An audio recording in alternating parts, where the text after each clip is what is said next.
Kuya, gumawa ka po ng fake na honey tapos i-demo mo sila. Meron akong dating video niyan. Um, I-edit ko tapos ipasok ko dito para mapanood ninyo. Meron akong pinakuha na nakalagay sa bote ng ketchup. Pinakuha sa palengke, gagamitin natin to. Gamitin natin yung bote natin na 500 ml. Ang kailangan lang natin dito is baso. Ayan, baso. Ang fake na honey, pag binuhos mo yan sa baso na may tubig, matutunaw po agad yan. Para kang nagtimpla ng powdered juice. Nesty iced tea tang. Kasi ang fake na honey, gawa yan sa natunaw na white sugar or natunaw na panutsa. Ganito magiging itsura niya. Sample ko sa inyo. Ganyan ang fake na honey.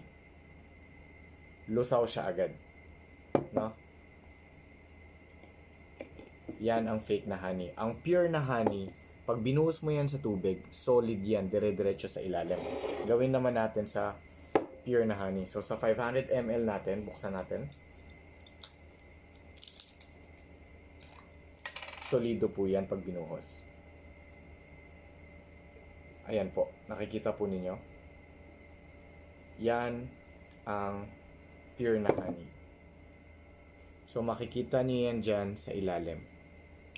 Ito ang fake na honey. Ito ang pure na honey. Ito ang fake na honey. Ito ang pure na honey. Lagi nyo lang po tatandaan, ang fake na honey ay gawa yan sa processed sugar.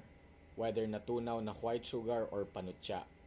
Kaya gustong gusto ko yung ganyan, yung water test sa may baso. Kumuha lang kayo ng baso na transparent, nakikita sa loob, tas tubig, yun lang naman ang kailangan ninyo kasi hindi madadaya yan eh. Dahil ang asukal at saka ang tubig, pag naghalo yan, makikita yan. Lusaw agad yan. Ang pure na honey, dire-diretso po yan sa baba. Dahil mababa ang water content ng honey. Mababa ang moisture content ng honey. So, sa mga taong naghahanap ng pure na honey, click nyo lang yung yellow basket. Nagbibigay kami ngayon ng free organic lemons. Itong mga lemons na to ay galing from Cordillera Region. Itong honey na to ay galing din ng Cordillera Region. Pag na-receive ninyo, pwede na kayo gumawa kagad ng lemon juice para sa iyo, sa family ninyo, or pag may mga bisita kayo, no?